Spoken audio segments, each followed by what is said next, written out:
दोस्तों, जय सिनेमा। मैं सैयद आसिफ जाह और आज आपके साथ मैं बात करने जा रहा हूँ सिनेमा और हमारे समाज की। सिनेमा जिसे हम समाज का दर्पण कहते हैं, वो समाज का एम्पलीफायर भी होता है और इसका रोल इससे भी कहीं ज़्यादा बढ़ के है। फिल्में हमें सिर्फ वो नहीं दिखाती जो हमारी सोसाइटी में हो रहा है, बल्कि वो सोसाइटी के विचारों, भावनाओं को एम्पलीफाई भी करती हैं और उन्हें अक्सर शेप अप भी करती हैं। आज सुबह मैं टाइम्स ऑफ इंडिया पढ़ रहा था और मैंने जावेद अख्तर साहब का एक एक इंटरव्यू देखा, जिसमें उन्होंने कहा कि आज के सिनेमा में हमें वो पावरफुल विलेन नहीं दिखाई देता, वो गब्बर सिंह नहीं दिखाई देता, वो शाकाल नहीं दिखाई देता, वो और भी ऐसे ही वो लॉयन नहीं दिखाई देता। हमें वो पावरफुल विलेन नहीं दिखाई देता जो पहले था, और उसकी वजह ये है कि हमने हीरो में वो क्वालिटीज़, वो कैरेक्टरिस्टिक्स भर दी हैं जो हम विलन में देखते थे पहले। ये अपने आप में बहुत बड़ी बात है, ये बहुत सोचने वाली बात है। क्या हमारा समाज आज इतना नीचे जा चुका है, इतना डिटोरिएट हो चुका है कि हमने जो जो खलनायक के जो कैरेक्टरिस्टिक थी, जो उसके व्यक्तित्व की जो चीज़ें थी, वो उस उस कैरेक्टर को अब हम हीरो कहने लगे हैं। इसको इस तरह से समझिए, जिसे हम कल खलनायक कह रहे थे, जिस गब्बर सिंह को, जिस शाकाल को, आज हम उसे हीरो मानने लगे हैं। ये एक बहुत सीरियस इशू है। ये एक सोशल इशू है जिसे हम सबको, जिस पर सोचना चाहिए, जिस पर हमें गौर करना चाहिए। यानी सिनेमा एक ऐसा माध्यम है जिसे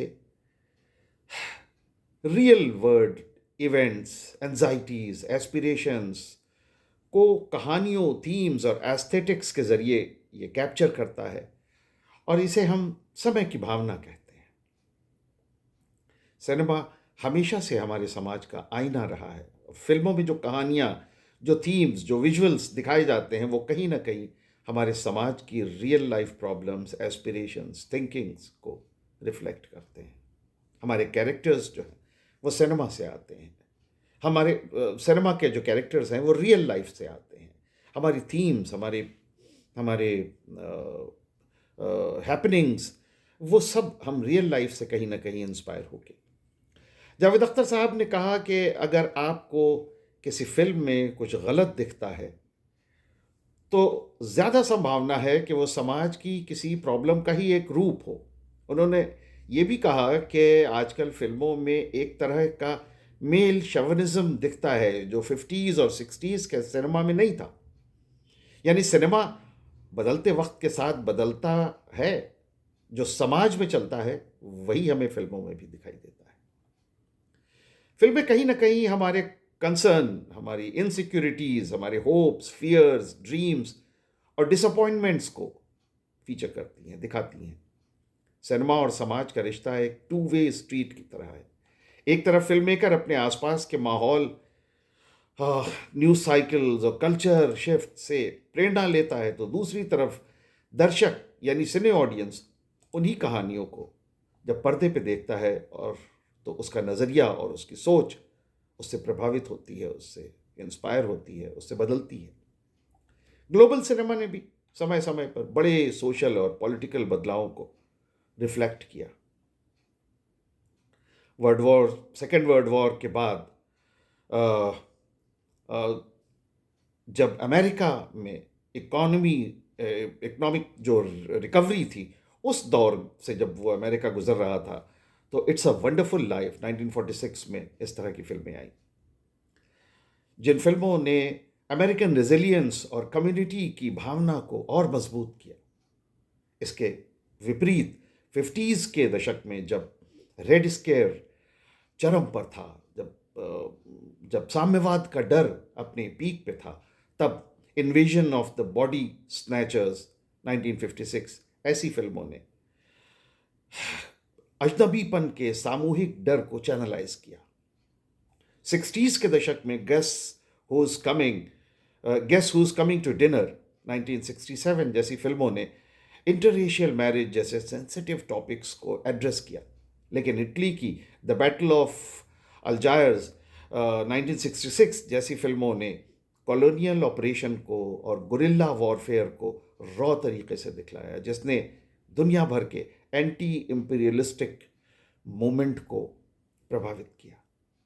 9/11 के बाद सर्विलांस, टॉर्चर और एंडलेस वॉर जैसे मुद्दों पर बनी डार्क 30 जो 2012 में आई और द बॉर्न सीरीज जैसी फिल्मों ने देशभक्ति और ड्रोन स्ट्राइक के पैरेलल नैरेटिव्स दुनिया के सामने पेश किए।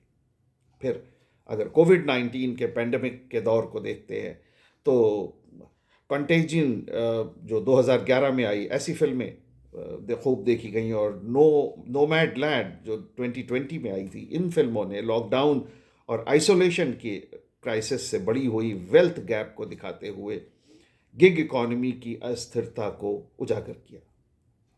द सोशल डिलेमा जो 2020 में आई और डोंट लुक अप 2021, ऐसी फिल्मों ने सोशल मीडिया मैनिपुलेशन और क्लाइमेट डिनायल की आलोचना करती हैं।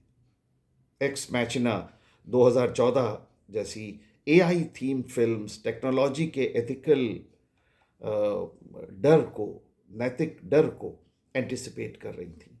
सिनेमा के बदलते नैरेटिव का एक अहम पहलू है विलेन की पारंपरिक ट्रेडिशनल जो परिभाषा थी, जो पैरामीटर्स था, उसका मिट जाना। आजकल की फिल्मों में विलेन की ट्रेडिशनल परिभाषा जो है वो बदल गई है। कई मायनों में जो पहले विलेन की विशेषताएं होती थीं वो अब हीरो के किरदार में दिखाई देने लगी हैं। आज पूरी दुनिया में एक नैतिक पतन देखने को मिल रहा है और वही आज की फिल्मों में भी दिखाई देता है। आज जो लोग दुनिया भर में महत्वपूर्ण पदों पर, इम्पोर्टेंट पोजीशंस पर बैठे हुए हैं, अगर उन्हें पिछले वक्त के पैरामीटर्स से देखें तो ये लोग साफ साफ विलन हैं। मगर आज की दुनिया उन्हें हीरो मानकर इन्हें वोट देती है। इनके हाथों में अपना भविष्य, अपने बच्चों का, अपने देश का भविष्य इनके हाथों में दे देती है। और यही गिरावट हमें फिल्मी किरदारों में भी देखने को आज मिल रही है। पुराने वक्त का सिनेमा जैसे 70s और 80s में विलेन की पहचान साफ थी। वो पूंजीवादी, शोषण, जमींदारी या पॉलिटिकल भ्रष्टाचार का प्रतीक होता था। वो एक बाहरी बुराई, एक एक्सटर्नल इविल था जिसे हमारा हीरो आके ख़त्म करता था। लेकिन आज अब हमारे हीरो में ही विलन के सारे गुण मौजूद हैं। आज के कई एंटी हीरो या डार्क हीरो किरदारों में वो सारी खूबियाँ, वो सारी बुराइयाँ हैं जो कभी हम विलन में देखते थे, जैसे एक्सट्रीम एंगर, कानून तोड़ना, ग्रे शेड्स में जीना, बदला लेना। ये सब इनके मेन जो मोटिव्स हैं उनमें होता है। ये सब हमें दर्शाता है कि समाज अब मॉरल ग्रे एरियाज को स्वीकार कर रहा है। आज के सिने दर्शक कॉम्प्लेक्स किरदार, फ्लॉड किरदार देखना चाहते हैं। फ्लॉ जो ह्यूमन फ्लॉज जो हैं उन्हें बुराई नहीं मानी जाती। आज का समाज उन्हें बुरा नहीं मान रहा है, बुरा नहीं समझ रहा है। और जो हमारा ये जो कैरेक्टर्स हैं ये अपने गुस्से और फ्रस्ट्रेशन को पर्दे पर दिखाते हैं। हीरो का विलन जैसा होना एक तरह का सेटिस्फाइंग रिबेलियन है, एक संतोषजनक विद्रोह है। ये आज के सिनेमा में सिस्टम इज द विलन। आज का सिनेमा पर्सनालिटी बेस्ड बुराई के बजाय सिस्टम बेस्ड बुराई को दिखाता है। विलन अब कोई एक व्यक्ति नहीं है, बल्कि एक करप्ट पॉलिटिक्स है, सामाजिक उत्पीड़न है, मीडिया का जोड़ तोड़ है, या एक बड़ी कॉरपोरेट कंपनी है। मिसाल के तौर पर आर्टिकल 15 अगर हम देखें कि जिसमें जातिगण उत्पीड़न, जो जात पात का भेदभाव है और उसकी जो जुल्म है उन पर बेस्ड है, या पीपली लाइफ जिसमें किसान की आत्महत्याओं और राजनीतिक जो उनका उपेक्षा है उस पर, या कॉरपोरेट लालच पे बनी फिल्में। यहाँ पूरी व्यवस्था ही खलनायक है, जिससे हमारा हीरो लड़ता है हीरो का सबसे बड़ा संघर्ष ये है कि किसी बाहरी विलन से नहीं, बल्कि खुद की कमजोरियों या लालच या नैतिक दुविधा, मॉरल डिलेमा, उससे उसे लड़ना है। हॉलीवुड की एक फिल्म आई थी, इनडिसेंट प्रपोजल। ये सोचने में बहुत अजीब सी चीज़ है, इनडिसेंट प्रपोजल जैसी फिल्में, जिसमें विलन हीरो से कहता है कि मैं तुम्हें इतने पैसे दूंगा, अपनी बीवी के साथ मुझे एक रात सोने दो। और फिर इस हीरो और हीरोइन का, उसकी वाइफ का एक वो डिलेमा शुरू होता है। एक वो पहले गुस्सा, और फिर सोचना, और फिर हालात को सोचना, और फिर आखिर में उस उस इनडिसेंट प्रपोजल को एक्सेप्ट कर लेना।